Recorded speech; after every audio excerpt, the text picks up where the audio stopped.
Ron and Don Show only on the Ron and Don Radio Network, all brought to you by our real estate company, Ron and Don, our licensed brokers at Windermere. If you'd like to do a Ron and Don sit-down, it's really just sitting down with us, grabbing a cup of coffee, learning more about each other and where you are in your journey. We had Corin reach out to us last week. She's thinking about, her and her husband, who are commuters, buying a place sometimes next spring. She said, is it too early to start having this conversation? I think it's the perfect time to have this conversation because next thing you know, we've run through the holidays. It's the first of the year. And then we see a lot of yard arms, which means a lot of yard signs, a lot of things. People kind of hold off the market and they wait as we head into winter and spring to spring them on us. So you want to make sure that you take that time to get ready. And does the Ron and Don sit down include a 20-second hug from you? Yeah, you know what? That's a great I didn't even think about that.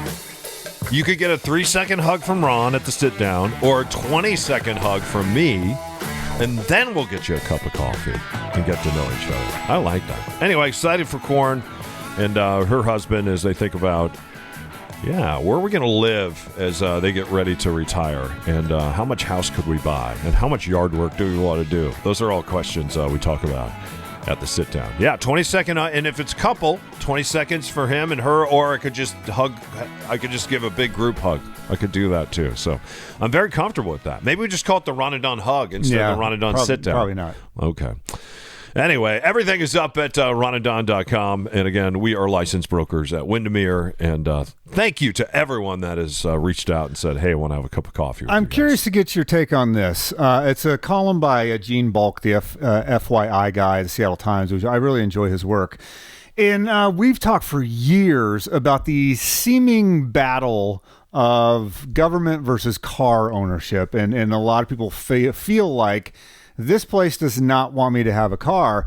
Well, Gene looked at the entire country. In Seattle specific, the Pacific Northwest, saw the largest drop in car ownership of any major city in America. And so this is the lowest it's been since the 1980s of people that are buying cars. And it's upwards of, 19% now, I think, of people inside the city don't have cars. And so he's trying to figure out why that is, or what's going on here with this trend, because you see other big cities like Oakland, California, similar size to the downtown proper, they went up the most in America, and Seattle goes down the most in America. And, as a guy that kind of needs a car to get around, I can't tell you now that since we're in the real estate game, my parking, just per month budget on parking, I just got to bite the bullet. It is incredible now. I got that pay by phone app. So I open it up. I got my car details in there. You just hit the little GPS thing. It tells you what street you're on. And then there are some places that it's, we had a meeting last week just to talk about the Ron and Don Show. And it was, I think, $11 for me to park on the side of the street. And depending, you can go from one block to the other block and it'll be $3 every half an hour on one street, and you turn the corner and it might be $2 for an hour there. It's incredible, some of the parking rates that I get. And so that's just because I need a vehicle. If I'm going to go do a Ron and Don sit down, I got to go to that place and be there. I guess I could do an Uber, but it wasn't, it's typical for me to spend, I don't know, I spent $17 the other day running an errand just for parking. And so you do feel a squeeze. The tunnel now is going to start tolling, the new Bertha tunnel. That starts on the 9th. Yeah. And so I got to now budget for that every single day, or jump off onto side streets, or take I-5, which typically takes longer. And so I can see why people feel the squeeze. And so they look at this and go, well, maybe I'll just live close to work. If I'm working at Amazon or I'm working somewhere downtown, I'm just going to buy a smaller place. I'm going to live there, because having a car, paying for the car, the insurance on the car, the parking of the car is going to be so much money. Maybe I'll just spend a little bit more in rent and not have a vehicle. Yeah. And I know there are a lot of people around here, to your point, that drive cars that would much rather get on a fast-moving train. Of course. But it is very difficult to get on a fast-moving train. And you talk to people down the south end that ride the Sounder up, for instance. Those trains are so crowded. And if you don't use the train so many times a month, they end up yanking your pass. So you have to use the train for all the passes that are out there. And then the things that are just going on the train, because a lot of times you think, I'll get my laptop out and I'll get some work done. People are just packed in there like sardines. So you're not going to get any work done when you're sitting on the train, or people have this romantic idea that they're going to sit there and read a book. A lot of times when you're on the sounder, your head's just on a swivel, and you're trying to figure out where to get on, where to get off. As I'm standing, is there a place to sit? I did take the train to the UW Oregon game. Yeah, and it wasn't bad. There was a ton of people on it, but it was pretty nice. But if you're going to try to work on the train, there's no way it could work. Yeah, there's no way. So, and that's what I think. That's what was kind of sold to us. You're going to get on the sounder. You're going to relax. You're going to have your lunch. You're going to have some breakfast. You're going to work. You're going to have your laptop out, your book out. I wouldn't be surprised. And it doesn't work that way. It would not surprise me if people vote down the car tab thing, which is going to gut light rail in the future. Because if you've gotten your bill lately, like I just did, it's incredible. What was your bill? What was your bill? The bill for my truck was $561. Yeah, and last year it was like $900. Right. And so it's a lot of money. And you see the bill, the line item is like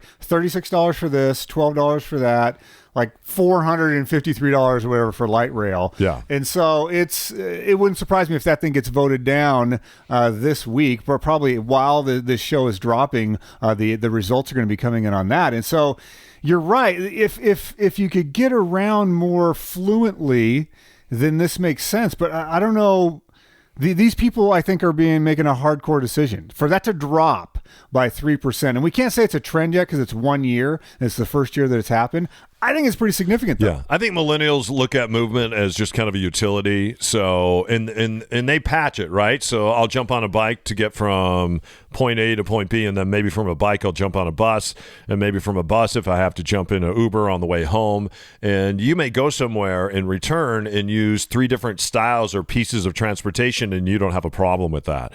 And that's what happens in cities that have a lot of water. You're here on the left coast. We're trying to be higher and denser like Vancouver. And you want people to live, work, and play in kind of the same areas. And Seattle hasn't been that. People don't live, work, and play in the same areas. They're starting to. Well, yeah, and they're starting to do that as we get higher and denser, and as people say, maybe I don't have a use for a car, and if I need a car, I'll go out and buy a smart car. It was really interesting. I was just back in the Midwest a couple months ago, and I was with my cousins, and they all drive big trucks, right? They all drive Fords. They drive Dan, hop in the GMCs. truck. We're going door to door. They all drive Chevys. All of them do. It's an F-150, 250, 350, 450, because they're going to pull their boats and other things. And that's the way that they commute. They commute in these big trucks. But then you look at the homes that they live in, and the homes are like $175, $179.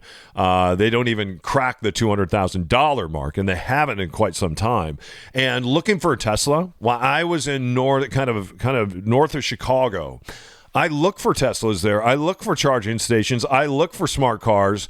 I look for battery operated bikes. And you didn't see any of that stuff. So people are still in their big trucks in the Midwest. And here on the left coast, we're having to let go of some of those big cars because we understand now transportation is basically a utility. And I'm with the millennials on that. If I lived in a world where I didn't have to drive around the same car, and especially when you're a parent and you're picking up kiddos at different times and you're carpooling and all that, you kind of need a car. And at the same time, I don't mind jumping on a bike or jumping in an Uber or jumping on a bus. If this trend continues next year, if we see another 3% drop, that's going to be very, very significant, I think, for the Pacific Northwest. But you're right, man. The buses, the trains are so crowded. Yeah, a little bit, huh? It is crazy. Yeah.